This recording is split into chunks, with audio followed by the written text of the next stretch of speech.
Jadi pada pagi hari ini kami kelompok 1 kami mau mempresentasikan mengenai kompetensi kepemimpinan integritas. Ya, sebelumnya perkenalkan, nama saya Muhammad Arul Jadir. Para pendahulu itu ada salah satunya dari Adrian Gostik dan Dana Telpon. Integritas itu adalah sebuah konsistensi. Jadi untuk mengatakan benar atau salah, jadi salah juga tadi. Kemudian dari Ipo Santoso ini juga menitik terapkan bahwasannya antara Integritas ini dibagi menjadi 3. Yang pertama yaitu kejujuran. Kejujuran adalah sifat manusia untuk bertindak dan berkomunikasi dengan benar, atau kejujuran ini berkaitan erat dengan kebenaran dan nilai-nilai yang berlaku. Kemudian percaya diri ini mengacu pada keyakinan. Integritas sendiri ini ada 4 tokoh yang kami ambil, merupakan tokoh masyarakat dan pemimpin Indonesia yang sudah menerapkan nilai-nilai integritas. Ia ini nggak pernah takut menghadapi setiap kasus korupsi yang dia hadapi ini, dan jadi haknya. Kemudian yang ketiga itu ada Hogeng. Hogeng ini dikenal dengan integritas di Indonesia dari tahun 1968 sampai 1971. Semua di sini pasti pernah menjadi seorang pemimpin, entah ketua umum ataupun ketua panitia. Pastinya pemimpin itu mempunyai integritas. Fungsinya apa? Bisa dibaca, yaitu integritas membentuk seorang pemimpin menjadi jujur dan adil sehingga korupsi. Dan itu harus wajib dilakukan pemimpin. Fungsinya apalagi karena supaya organisasi yang di mana itu yang dipimpin itu dapat beroperasi. Ada di sebelah kiri quotes-nya bagus nih. Bisa dibaca masing-masing ya. Pemimpin harus memimpin dengan kerja yang profesional bagi anggotanya, dan juga pemimpin bertanggung jawab untuk timnya dan secara aktif mengelola kinerja timnya. Quotes yang sangat bagus bagi seorang pemimpin ya untuk integritas. Dan cara membangun integritas ada 5. Kepemimpinan. Integritas adalah fondasi atau fundamental yang utama dalam sebuah kepemimpinan. Agar membentuk seorang pemimpin untuk jujur, adil, dan dapat dipercaya oleh tim maupun orang-orang yang ada di dalam struktur kepengurusan atau dalam organisasi. Kemudian integritas mencakup kejujuran. Mungkin boleh angkat tangannya. 1, 2, 3. Oke, jauh-jauh.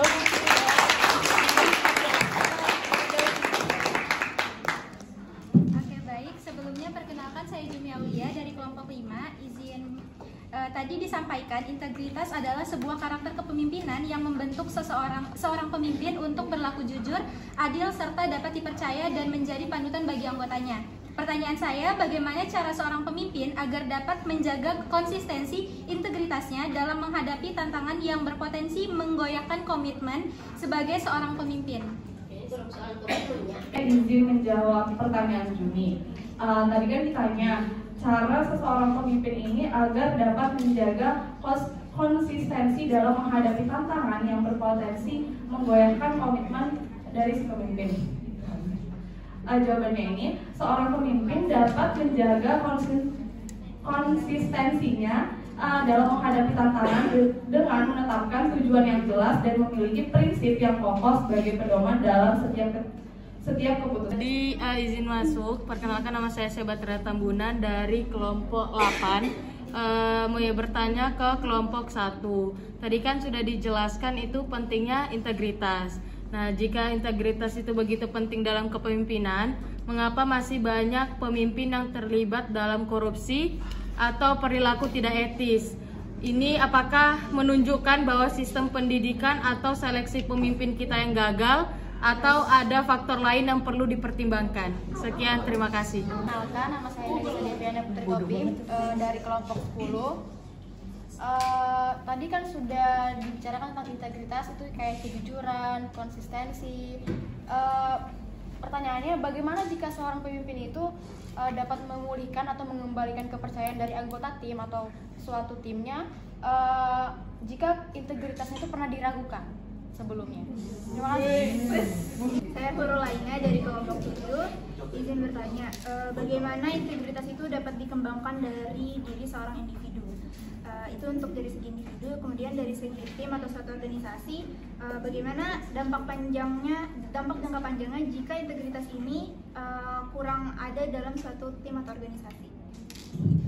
Tadi kan sudah menjelaskan kepemimpinan secara integritas, bahkan ada contoh-contoh pemimpin yang menerapkan kepemimpinan yang integritas.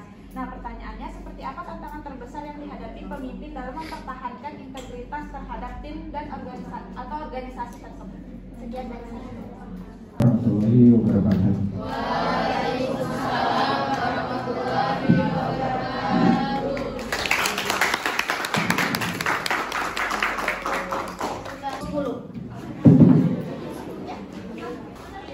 Satu, dua, tiga. Sudah. Baik, saya Makfir Rizani Muhammad akan menjawab pertanyaan dari saudara Anggidia Gutami. Yang berikut adalah pertanyaannya. Tantangan utama yang dihadapi pemimpin dalam menerapkan integritas dalam kepemimpinannya. Saya menemukan ada 3, yaitu yang pertama ada tekanan untuk mendapati hasil yang cepat. Jadi tekanan untuk menuai kesepakatan hasil yang cepat ini memuai jalan pintas berkompromi dengan anggota yang dapat mengurangi integritas. Yang kedua ada konflik kepentingan, sehingga terkadang campur aduk dari organisasi antara kepentingan pribadi dan kepentingan organisasi ini bisa mengganggu prinsip integritas. Dan yang ketiga adalah resistensi terhadap perubahan, sehingga anggota tim mungkin menolak perubahan apa yang akan dicanangkan oleh pemimpinnya, sehingga ini akan mengurangi integritas dalam organisasi tersebut. Sekian, terima kasih. Untuk pertanyaan keempat, yaitu ada bagaimana integritas dapat dikembangkan dalam diri seseorang individu dan apa dampak jangka panjang dari kurangnya integritas dalam suatu tim atau organisasi. Jadi jawabannya, setiap orang perlu membangun integritas dirinya agar dapat membangun integritas kelompok dan organisasi di mana ia berada. Kalau hal ini dilakukan, pada gilirannya akan dapat pula menyumbang ke arah pembentukan integritas masyarakat secara luas. Bagaimana mengembangkan integritas pribadi?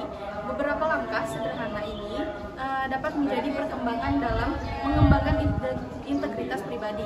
Yang pertama, yaitu berbicara sesuai kenyataan untuk membangun integritas pribadi dalam pekerjaan. Hindari hal tersebut seperti berbohong, mengingkari janji, dan mengkhianati kepercayaan yang diberikan. Kedua, yaitu memenuhi sesuai apa yang dijanjikan. Orang yang memiliki integritas selalu melakukan sesuai dengan apa yang dijanjikannya. Kemudian yang ketiga, yaitu konsisten dalam perkataan dan perbuatan. Mereka yang dapat menjaga konsisten antara perkataan dan perbuatan memiliki karakter terpuji. Kemudian dampak jangka panjang dari kurangnya integritas dalam suatu tim atau organisasi dapat membuat lingkungan kerja yang tidak profesional. Kemudian integritas juga ini merupakan suatu karakter fundamental yang dimiliki oleh seseorang pemimpin untuk memimpin secara efektif. Sehingga jika seseorang tidak memiliki integritas dalam kepemimpinan, maka akan membuat organisasi tersebut berjalan tidak efektif dan tidak dapat membangun kepercayaan antar anggota. Sekian, terima kasih.